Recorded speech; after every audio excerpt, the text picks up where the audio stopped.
now that he lives in the UK, like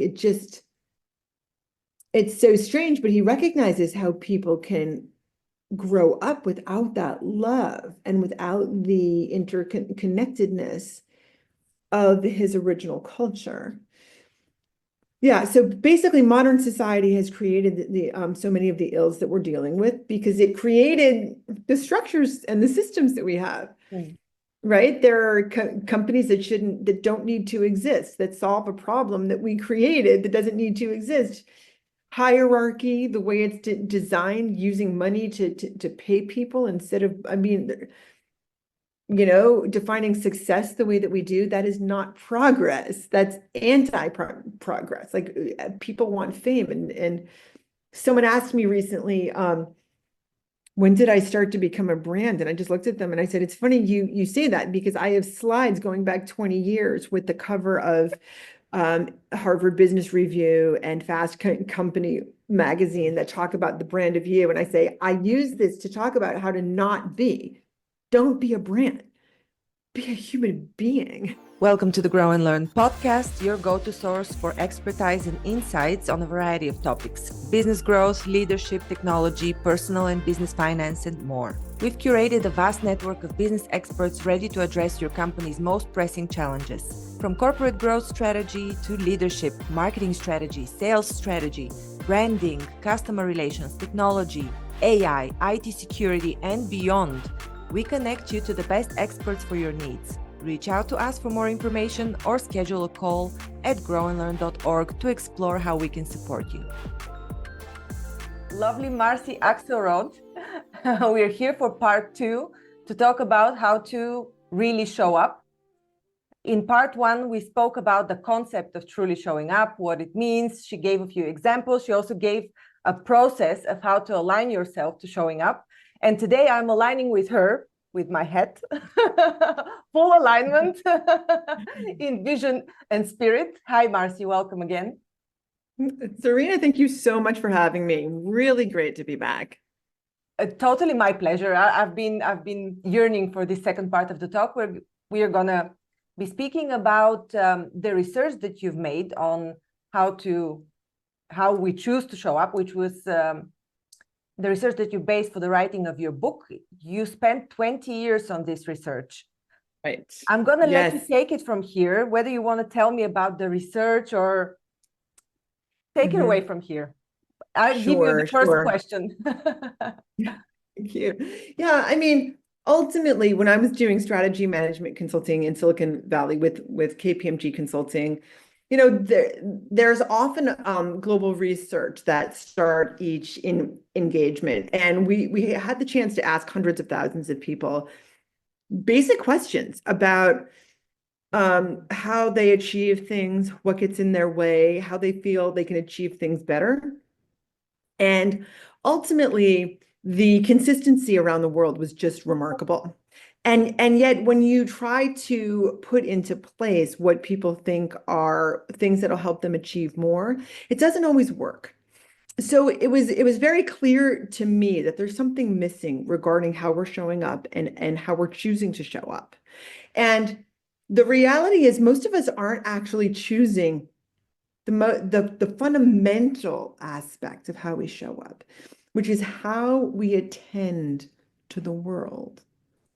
And how we attend to the world is based on the whole set of beliefs that we have about how the world works and about what's going on. And we don't necessarily recognize that we have two systems of attending. We have a left hemisphere and a right. They create fundamentally different realities for us.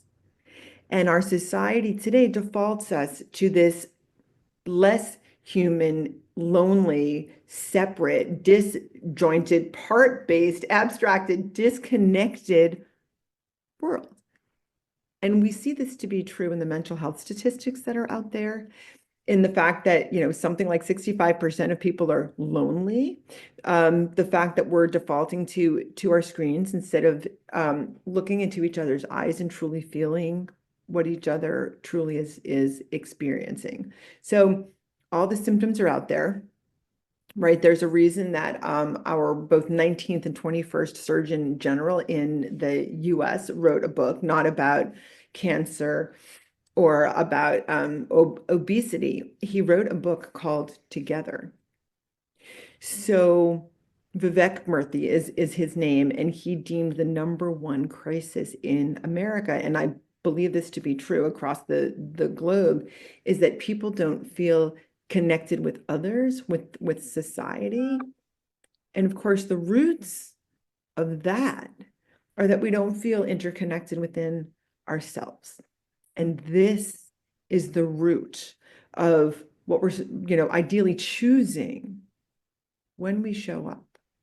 So there's a couple of slides that I just want to use to kind of anchor us to launch into what truly showing up is. And of course, we're going to go a couple levels deeper than we did in our first in our first podcast.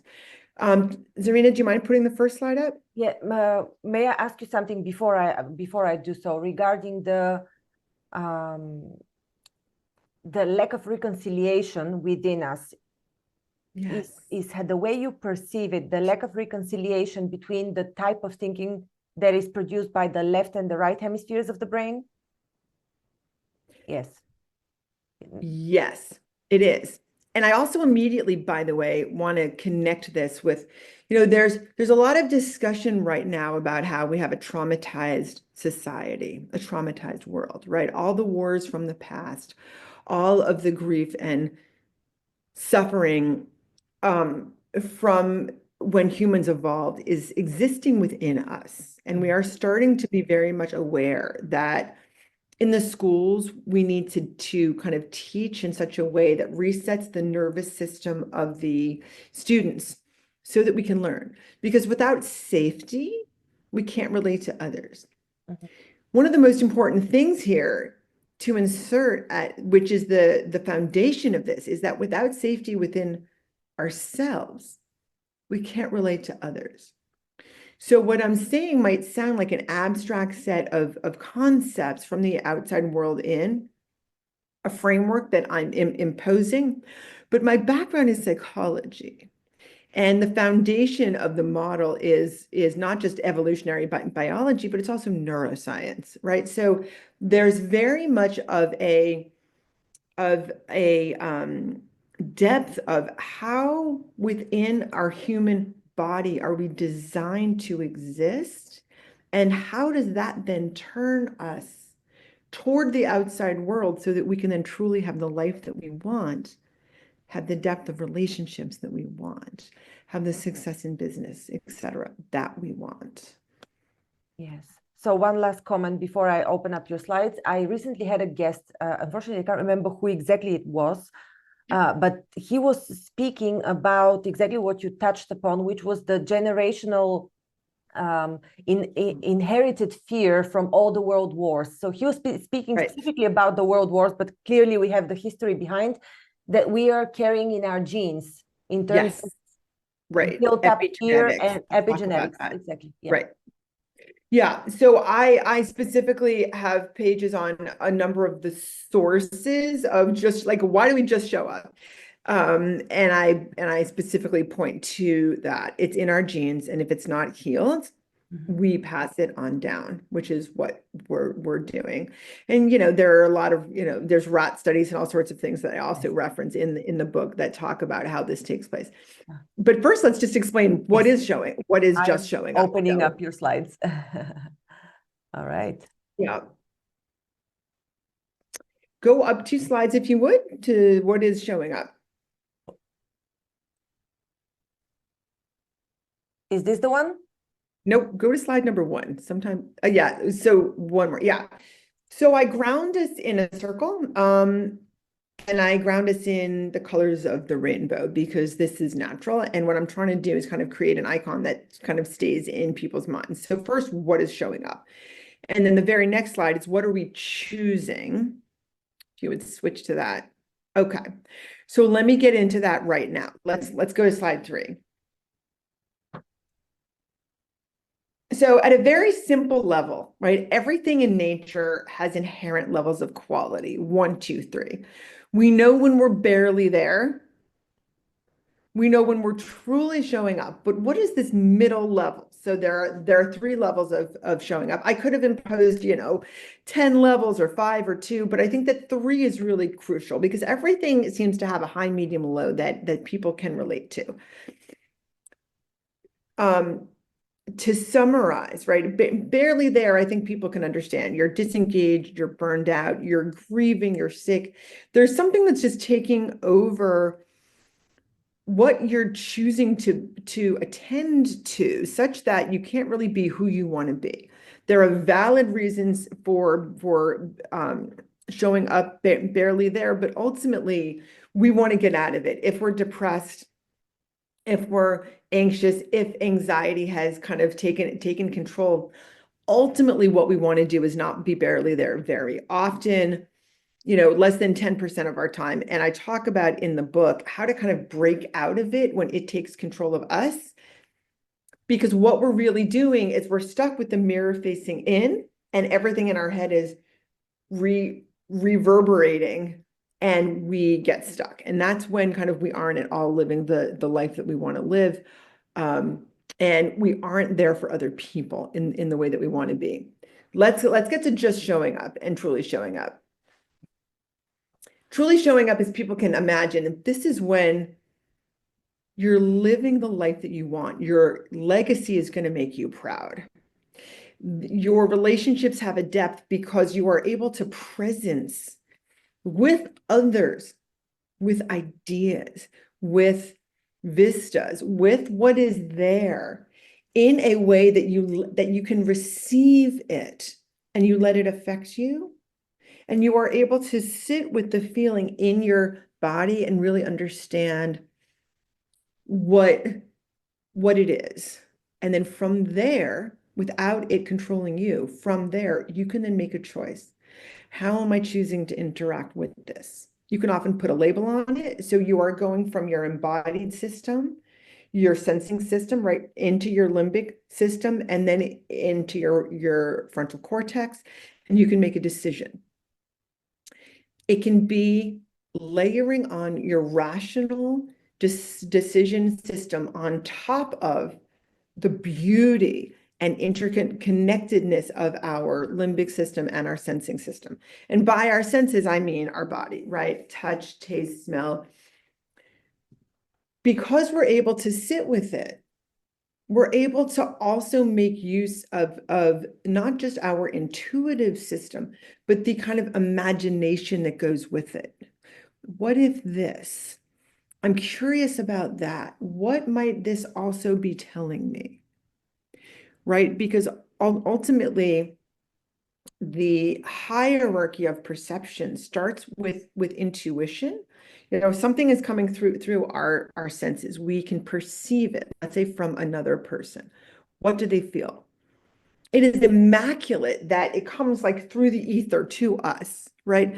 Based on how someone is sitting, how still they are, their breath, their temperature. These are all things that we can perceive.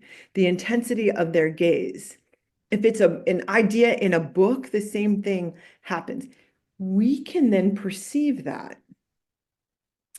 And ideally, we perceive it with a depth of presence that an intuitive reality is alive within us. From the intuition, then we get to the imagination of what does this mean? And then from there, we can get to our rational mind, our cognition. So truly showing up uses much more of the right hemisphere, and I'll get into that in just a minute.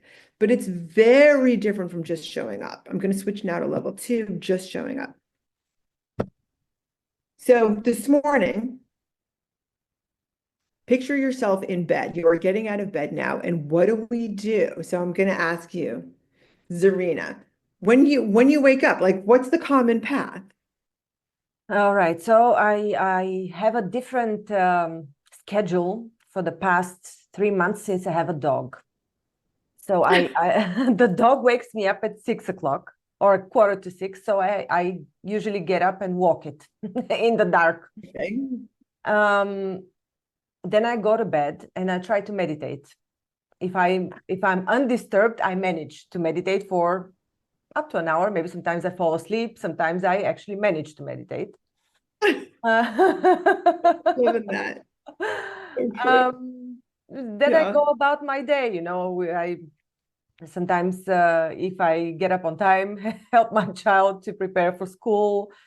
And then I usually get ready and start working. Okay. Depending on what I have to do, sometimes I rebound on a trampoline. Yeah. Stuff Very like interesting. Okay, got it. So yeah, so basically there's a bunch of activities, there's a bunch of actions, yeah, right? So we wake up and get stuff done. That's what you're saying. yes. Important stuff. Meditate, tend to your dog, help your child. These are important things. What we're not doing is paying attention to the 99.999% of everything else that's going on. We're laser focusing on a few small things. Now, granted, these are some of the most important things, but we're also missing how unbelievable is it that when you woke up, you're able to open your eyes, you're able to move your body, you're able to see. Maybe there's a significant other there. Maybe you're in a beautiful place. Maybe the air is clean. Maybe the sun is doing all the magic that the sun is doing. We are not attending to all the rest. Oh, this And I'm while this might doing. not be a bad This thing, I'm doing when I go wait, out. what? I always appreciate whether I see the stars right now at this time of the year or the Uh-huh. sunrise. Yes, or the freshness of the crisp air. No, I do appreciate everything about nature when I go out. So that is amazing. The main point for most of us is that in life today, existing outside of nature, within a home, within a controlled environment, hopefully most of us are waking up in a safe place. There's a bed, there's a sink, there's a toothbrush, right? There's clothes, there's food. What I'm bringing our attention to is that we very much mechanically move through the moments of our lives getting stuff done. Mhm. We are often less so, even those who meditate, like which both of us do, we are often less so recognizing the fullness of what's there in a way that reconnects us with the more. And in that mechanistic just get it done mode, we are very much living in the left hemisphere of our brain, which narrows our focus down. The science is now showing that it's about 3 degrees of perception out of the 360 degree, real world that we're in. Now, in that mode, it's very much of a grab it and get it done, check the box type of existence. It's a bit of autopilot, it's a bit of sleepwalking. And we very much needed this to stay alive. So the way this whole thing evolved is when we were out in nature of evolving hundreds of thousands of years ago, we would let's say see a rabbit. I'm going to go and capture that rabbit and kill that rabbit and bring it back as food. And we would absolutely narrow in on that. And everything about our body and our attention system was about having control over that. It didn't matter if over on the horizon, maybe there were really, really dark storm clouds. And really, the most important thing was going to be to get back to our tribe and say, we need to, batten down the hatches and prepare for a storm. But we don't notice any of what's going on, be it a predator in the brush, because we're in the mode of there's that thing, and I'm going to get it, and I'm going to control it, and I'm going to have power over it. And the amazing territory of land around us literally becomes flat, and it becomes a map. Because the nuance of how the grass is growing in a certain meadow on the side doesn't matter. So it becomes a map and it is literally an abstraction. It almost becomes fake and it becomes dead. So everything outside of the mode of attention when we're in just get it done mode disappears. So now you're in a meeting with somebody and you have this agenda and you want to get your agenda through because the deal has to be structured a certain way. And if it's not structured a certain way, all these bad things are going to happen, or the client won't sign on the dotted line, or whatever it may be. The child won't get to soccer practice on time if this doesn't happen. The meal has to be prepped, the shoes have to be in the bag, whatever it may be. When we're in that mode, we are literally unable to connect with the more that's out there. So if there's something that's meaningful that we can add to that flow, it's not going to show up for us. The meaningful things that we can do to relate more deeply, let's say with our daughter who's going to the soccer practice, or with the colleague in the meeting, or with that new person who we just met. The deeper way of relating to the human being is not available to us. And we will not have that chance to bond with them, to learn about them, to feel what they feel, to enrich our lives. Because we're just showing up with our default system in the left hemisphere, leading us. That is just showing up. And what my research shows is that 80% of us are in this just show up mode 80% of the time. 50 to 60%, more than enough. What we're trying to do is not so much leave it behind. What we're trying to do, using this framework, is notice and to choose. We have to just show up and just get stuff done a lot of the time. Before this podcast, I wanted to fill my water bottle. I went and I grabbed the bottle and I filled the bottle and I brought it upstairs, right? And I got this done. And it wouldn't have done me that much good to kind of look at it and think, wow, water is the most amazing thing. And look at how it's reflecting the sunlight and how incredible that my hands seem larger when I look toward.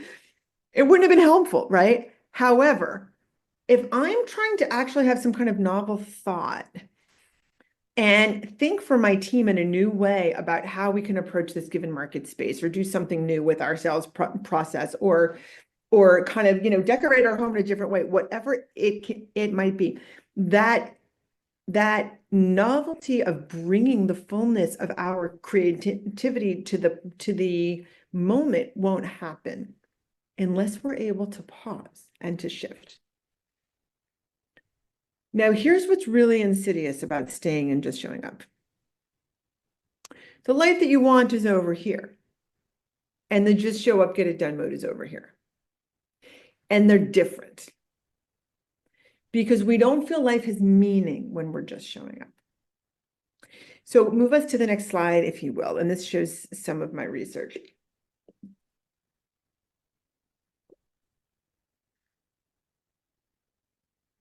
Were you seeing the slide until now? Because I wasn't sharing. No, this is perfect. This is perfect. So, when I say this in front of, when I'm giving a speech and there's hundreds of people, every single time people laugh. And then I pause. And I say, we're laughing, but we all know that this is sad. And part of our laughter is because we're uncomfortable. And it's kind of easing the discomfort of this. So in essence, what this is saying is, at work, right, because it's less emotional, and I don't have kind of, a pissed off teenager to deal with, and all sorts of other things. At work, I truly show up far more often.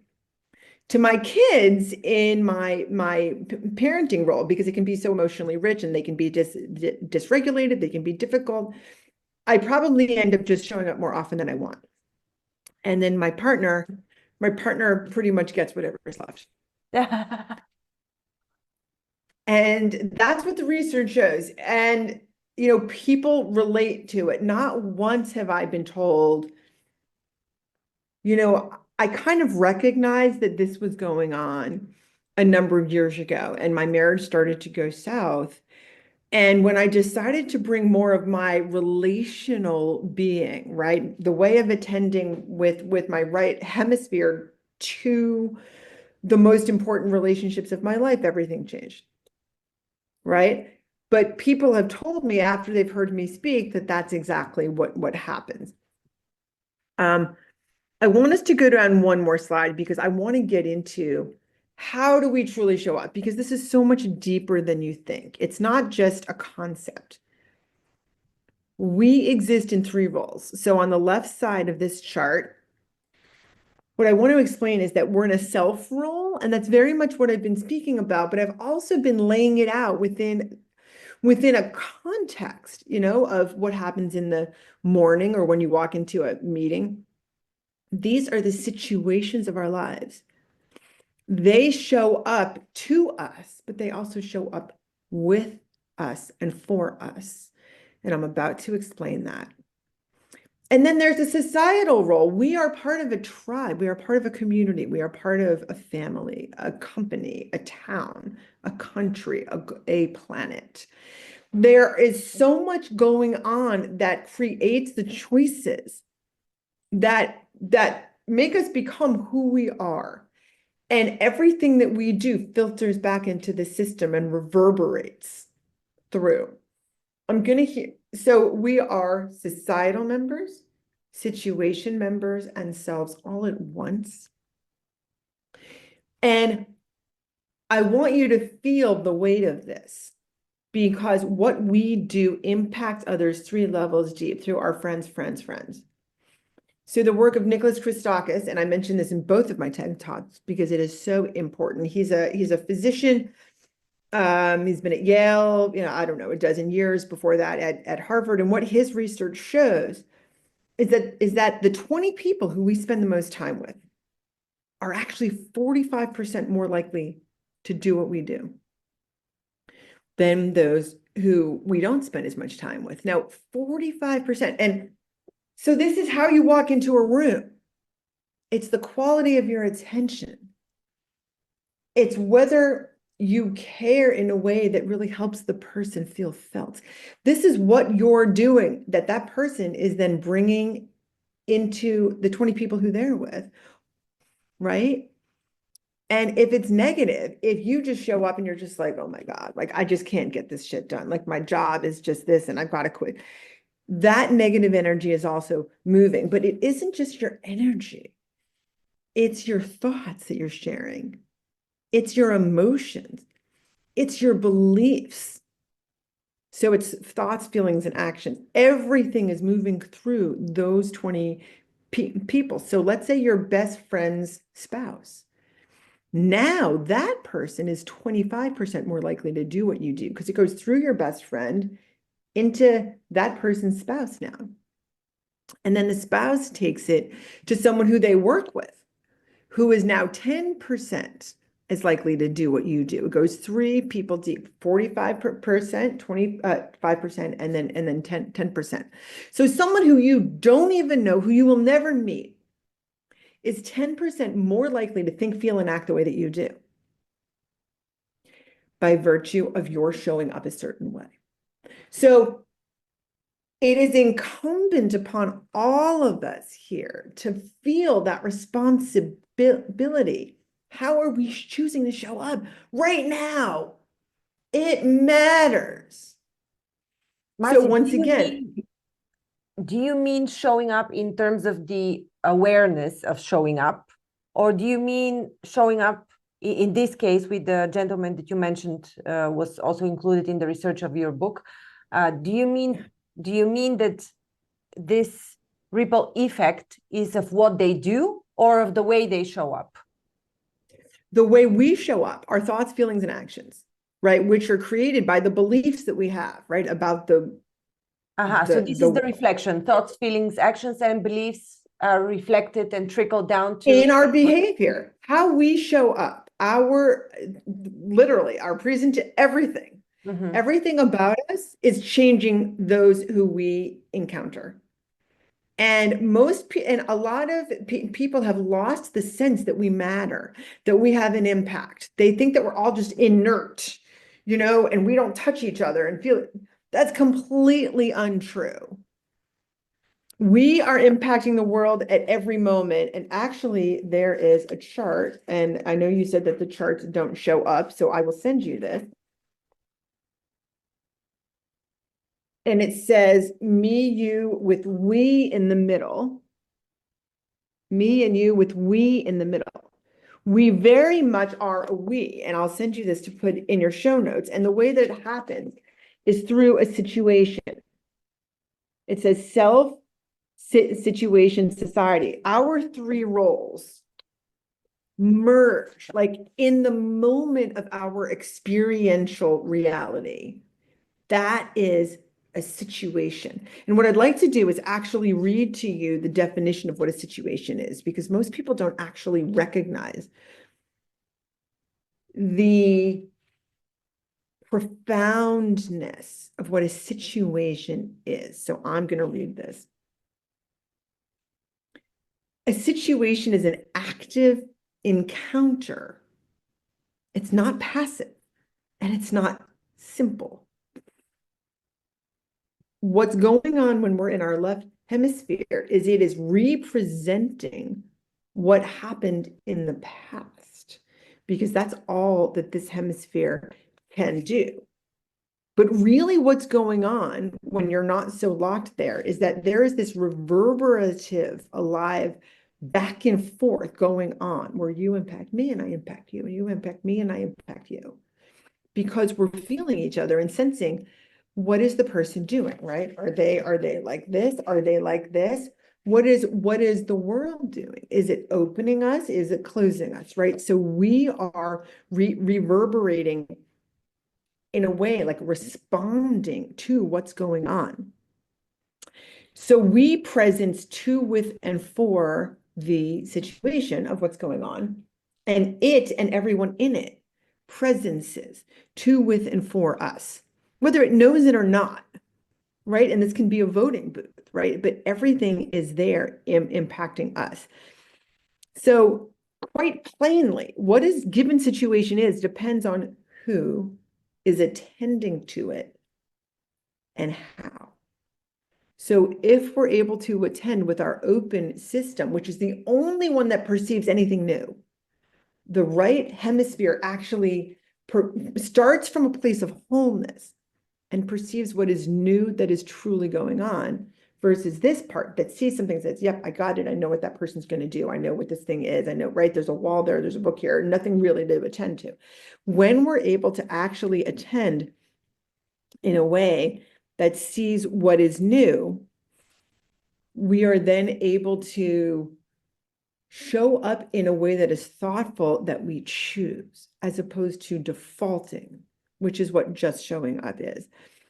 So it says every past experience, every expectation, every value, bias, hope, fear, prejudice, and belief about how the world works that we have is going to show up with us when we're just showing up, just getting stuff done, get it in, get it done mode, which is that level 2, just showing up. And then we create how that moment shows up to us. Okay. So our ability to leave such baggage behind, right? The biases, the prejudice, requires that we're able to reset ourselves so that we can truly show up with our right hemisphere.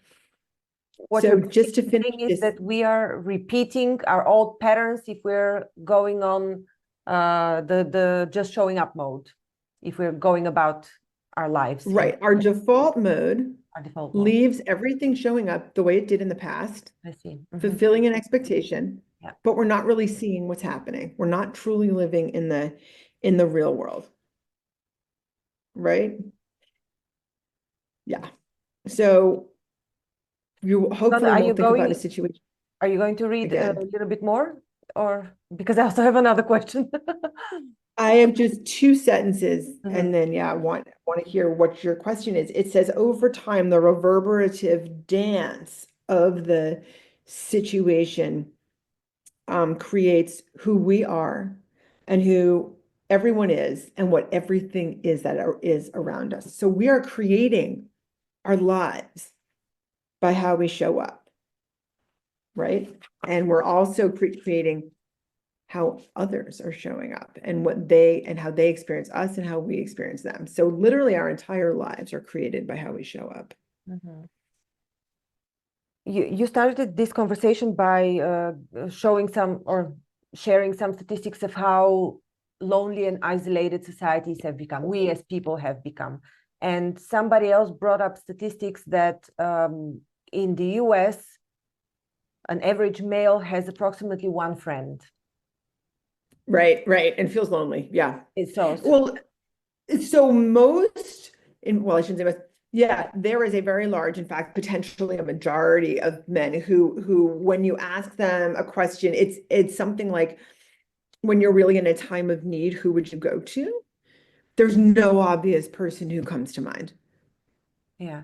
So my So question the is, answer is where like are these 20 zero. people that we are rippling our energy to and our showing up? Who are Yes. these 20 people when we don't have that many people in our everyday lives? It's not like we live in a So village with all of our families. right. So the research that Nicholas Christakis did found the circle of 20 people. It includes your family, your friends, the people at work, and the people in the community who you spend time with. That research does go back a number of years, and it very well may be that instead of 20, especially with the pandemic, our circles got far more concentrated. So it very well may be that now our circle is 7 to 10 people. Mhm. Yeah. But it still goes out three layers deep. So if it's 20, you get to 20 times 20 times 20. So you get to 8,000 people who you're impacting every moment of every day. Even if it's 10 people in the immediate circle, each of whom have 10 of their own, who are 25% more likely to do what you do. Now you're up to 100 people. And by the time that goes further, each of those 100 have 10 people. So you're still at 1,000 people who are 10 times more likely to do what you're doing, thinking, feeling, the way you behave, Yeah. all of that. So, I mean, bottom line is we matter. Our Mhm. impact is massive, right? So let's think about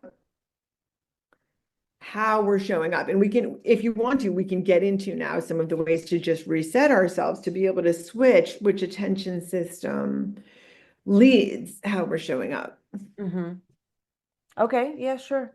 I was just I wondering, did, I was just, before we move yeah. on, are you actually stating that if we start to show up, we are actually impacting those people and they start showing up from their small percentages that they pick up from us?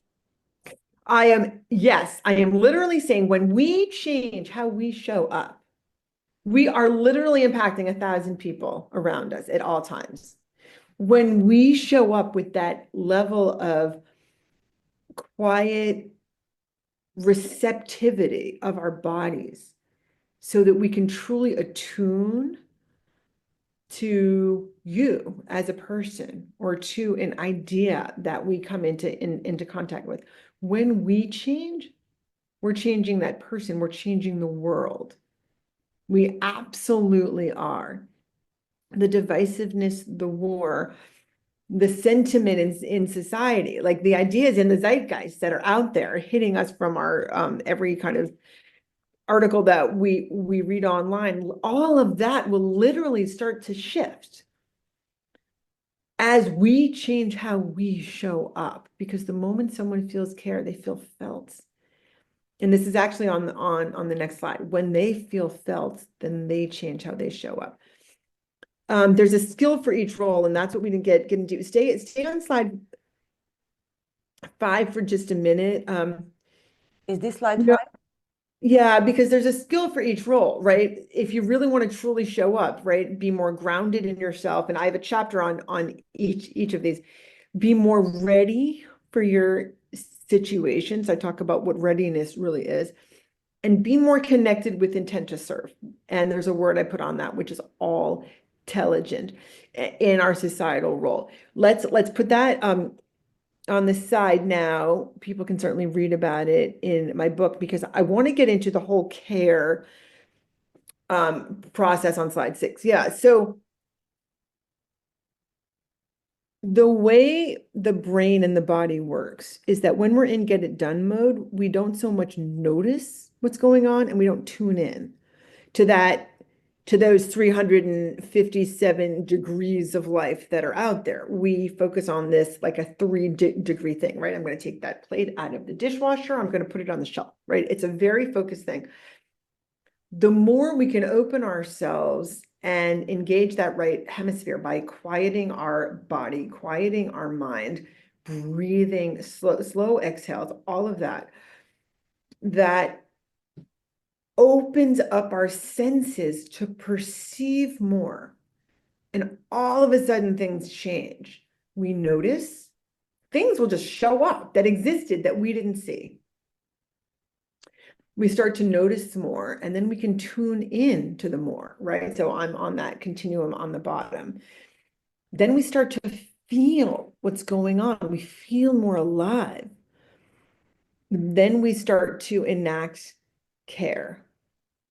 But those things that are in the green, the feeling with and enacting care, aren't available to us because the more that's out there isn't even showing up, which is why we start to feel disengaged and dim and lonely and separate from, right? So this is how things work. And we start to move from an individual where all this, like everything is inside of us and the world is competitive and it's right. And we have to be a brand and get our name out there and all this crap, right? We move away from that to being more of an all individual. So getting back to the studies from 20 years ago, the way that people recognize they succeed is by helping others, by taking, that 30 minutes out of their day to actually help someone else with their presentation, with designing the solution for their client, right? As opposed to just sticking with kind of, the set of clients that maybe you're paid to focus on. Also help the colleague with the people who they're focused on. This is how you win. We are much more of a shared, success happens with to and for others. It doesn't happen when our boundary stops with our skin, with our skull, and we're shut down in this level 2 just showing up. I'm saying a Sorry, lot what of did you different mean things, by what but did you mean? I'm hoping, What did you mean by the yeah. success happens with 3 or 4 others? What does that mean? Yeah. So we are not designed to be individuals focused on the I, me, mine default mode of our brains. We are not designed to survive that way. If we lived that way thousands of years ago, we died because we were the ones left behind. We were the ones that the predators killed. Okay, in coordinated action with others in a group, humans were be able to survive when there was the mastodons and tiger, right? We only survived through deep integration and care for and with others.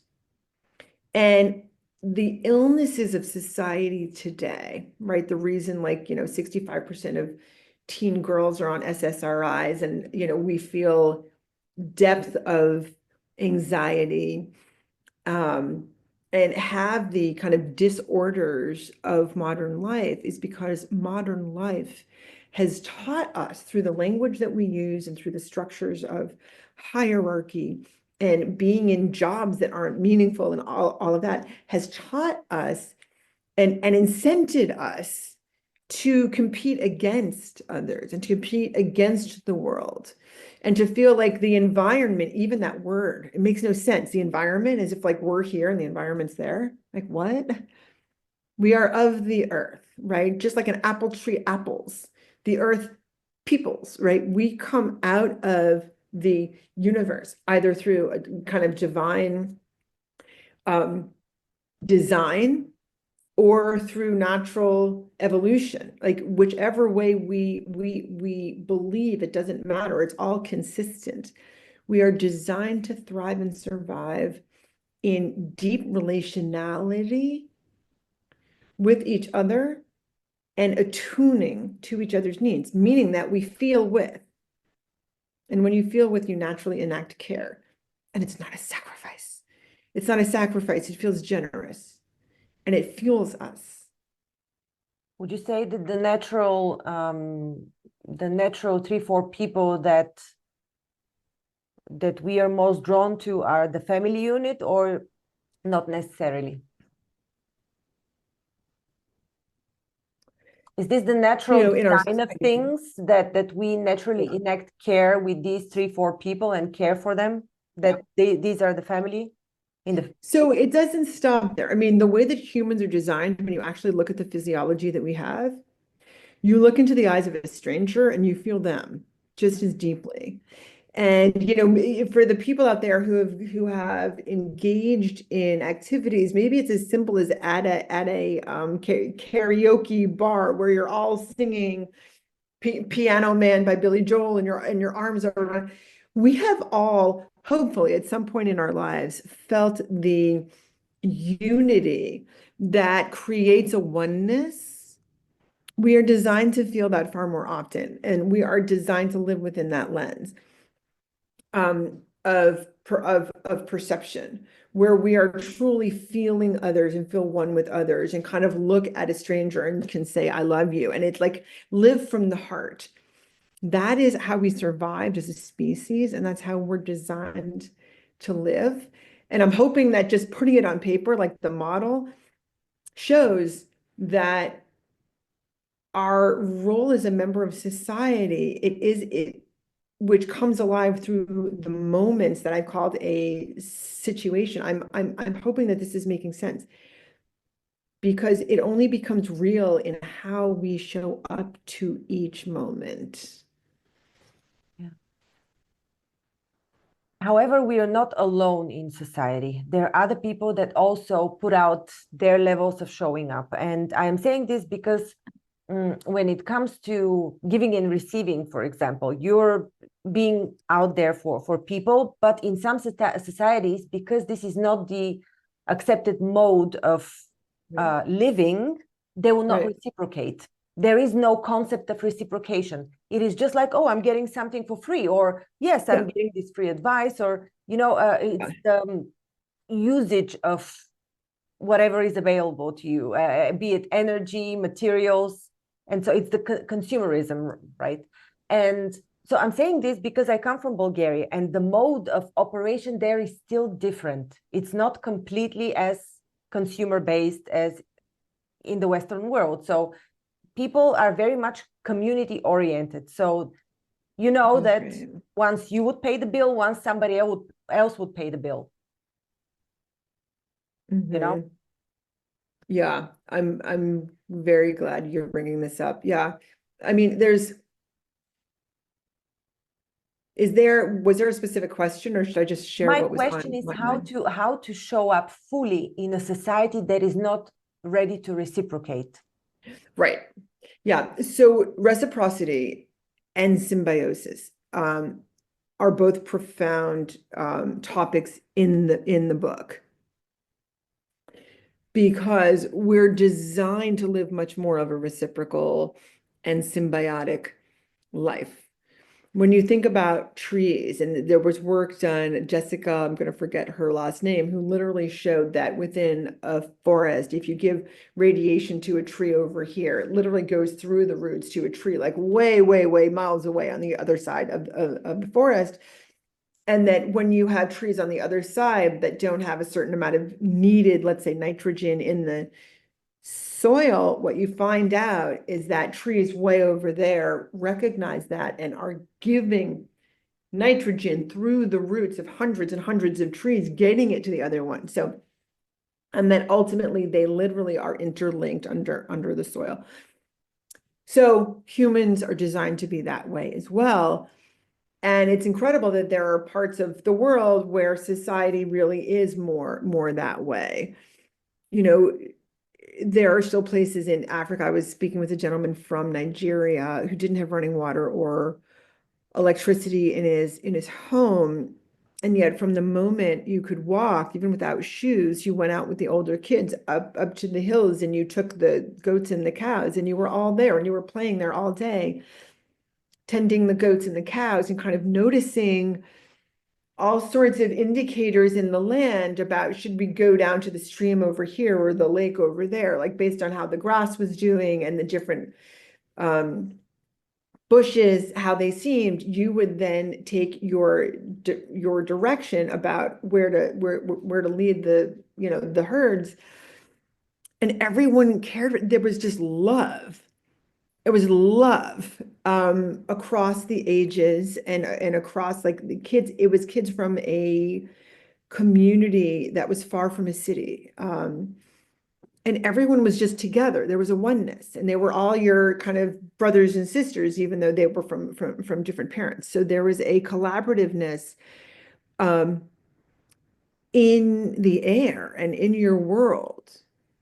And everybody just helped each other. And I think in the school, I don't even know that it was split in grades by age. Like everybody just kind of walked the 5 miles barefoot to school each day and walked back. And no one kind of, and he was saying that now that he lives in the UK, like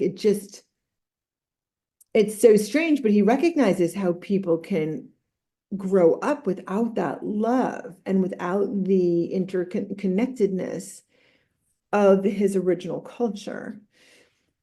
Yeah, so basically modern society has created the so many of the ills that we're dealing with because it created the structures and the systems that we have. Right? There are companies that don't need to exist, that solve a problem that we created that doesn't need to exist.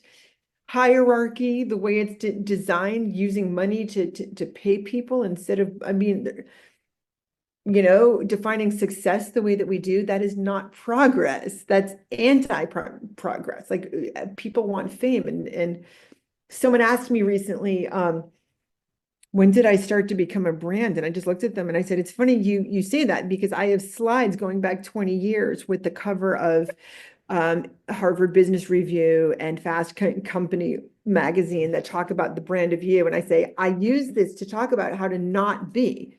Don't be a brand. Be a human being.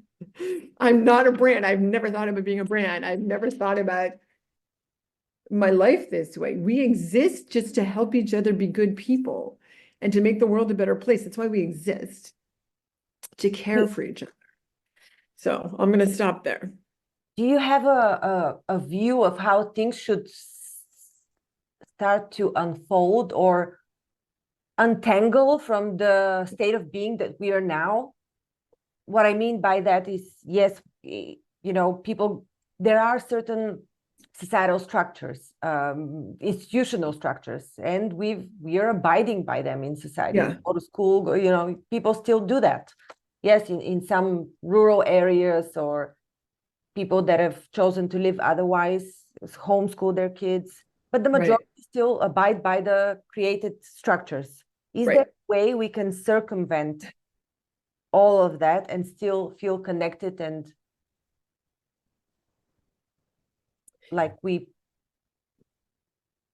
are in the energy of love with the people around us? We are yeah. So I mean, hopefully in my book I've given a recipe for that. It has to be an individual's choice about how we each choose to behave and show up.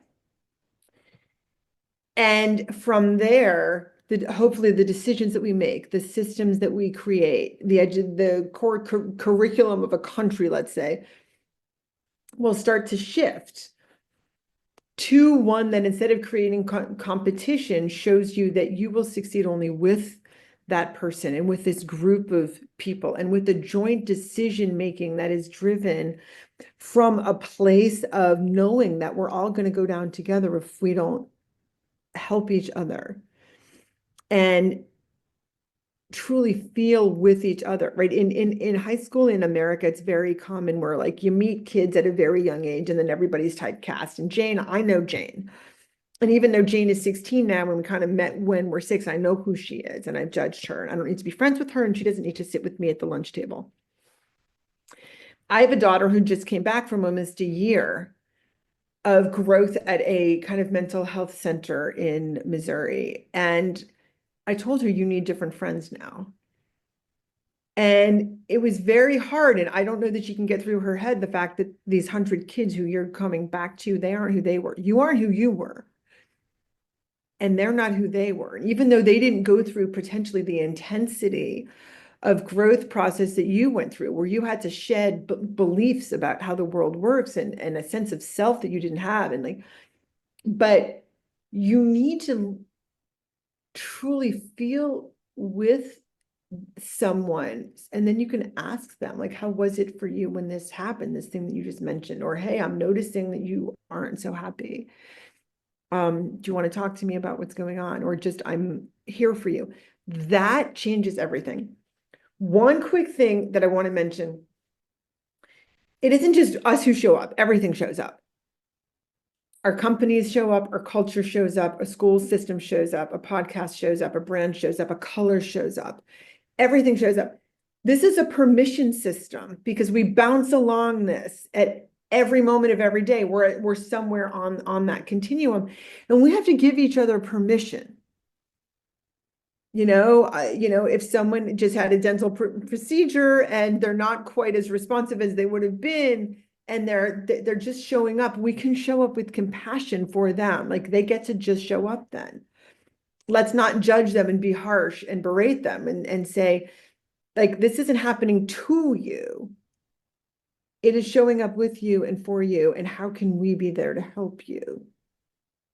Right? So a boss shouldn't show up like, hey, your work is late. This is crappy. It's help me to understand what you're dealing with so that together we can make the responsibilities that you have now work with the energy and focus that you have, right? And then over a short period of time, we can scale you back up to getting done what the company really needs to depend on you for, right? So show up with that care.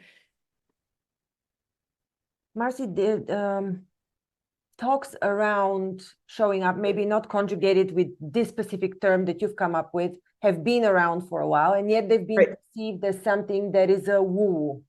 I hope not. But now we are entering we've entered the age of Aquarius, and people are more and more perceptive to these theories that are now proven also by research.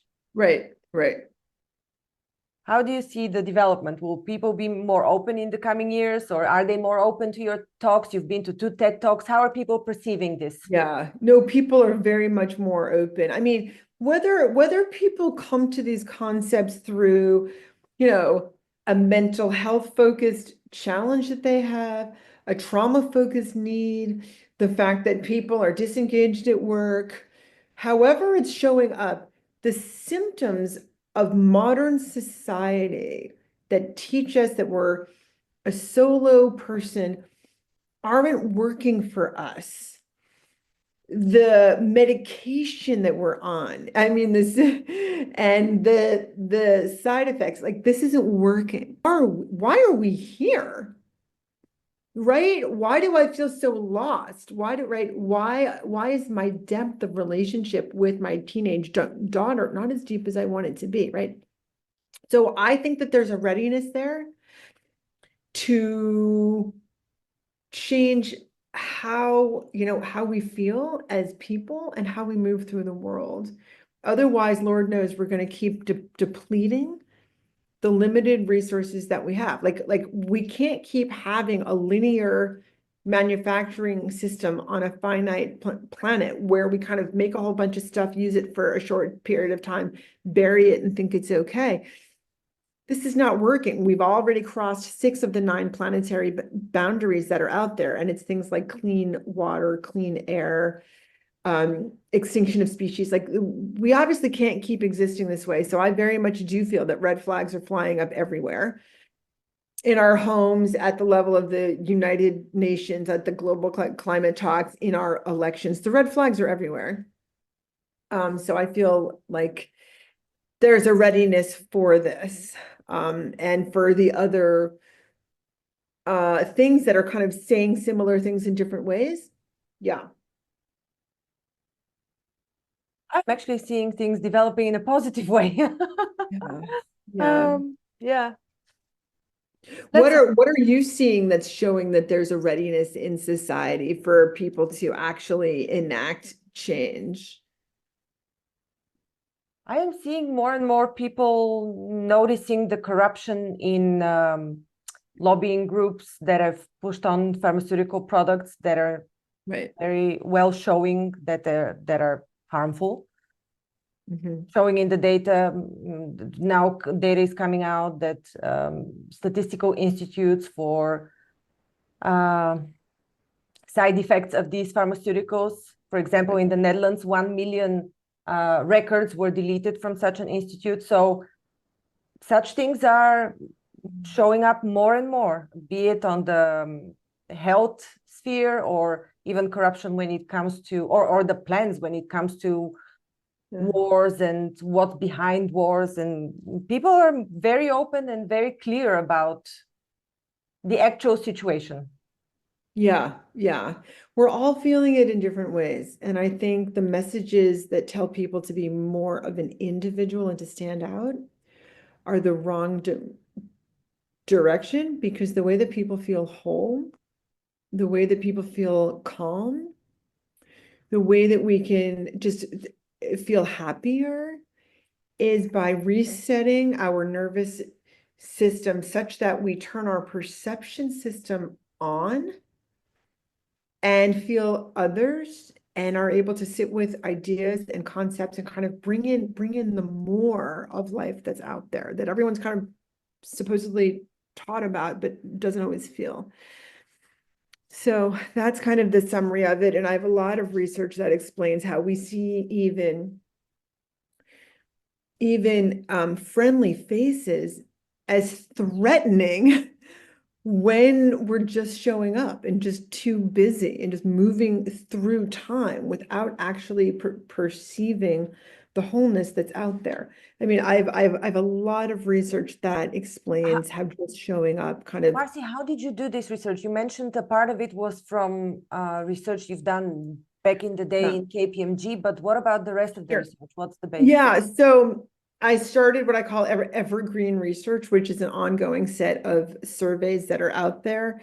Every 6 months, I refresh it and send it out there. And I'm basically asking people questions like, to what extent do you ask yourself, how do I want someone to feel in my presence?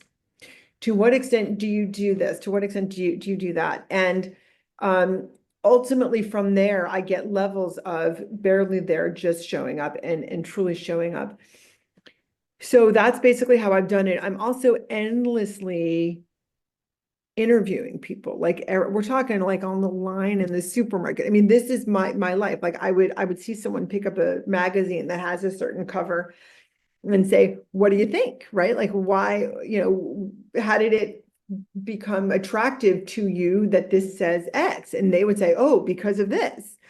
So I would all of a sudden have this major data point about something that's meaningful in someone's life. And then I would often ask, I mean, have you thought about this a long time, or like, did it just show up because it's on the magazine? So I'm endlessly doing qualitative interviews. Some are formal, some are informal. It depends on my stages of writing articles or writing books.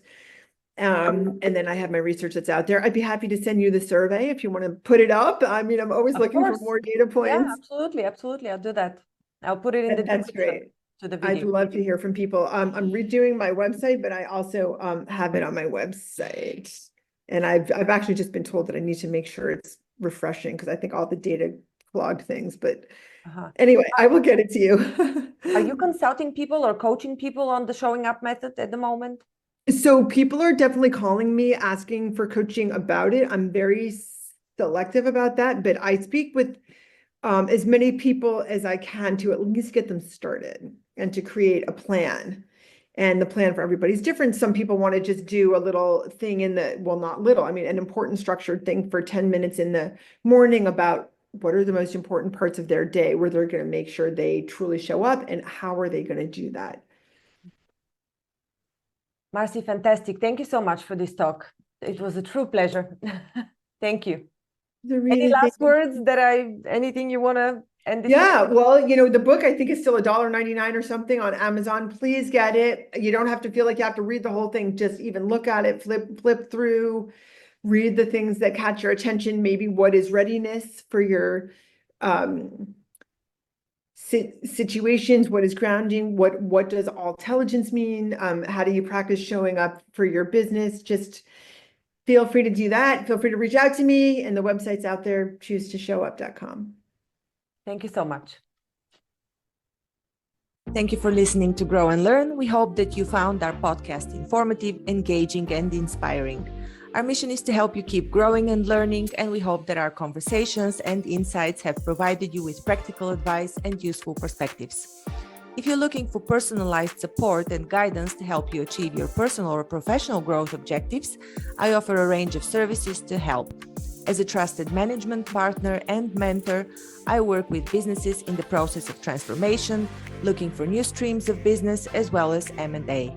With an extensive professional network of experts and mentors, I can bring on board the right person or team based on the specific needs of the company I'm working with.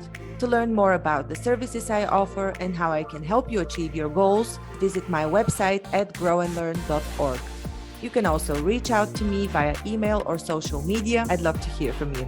And if you enjoyed this episode of Grow and Learn, please subscribe to our podcast and leave us a review. Your feedback is important to us, and it helps us to continue to create content that is relevant and valuable to our listeners. Thanks again for listening, and we look forward to sharing more insights and perspectives with you in the future.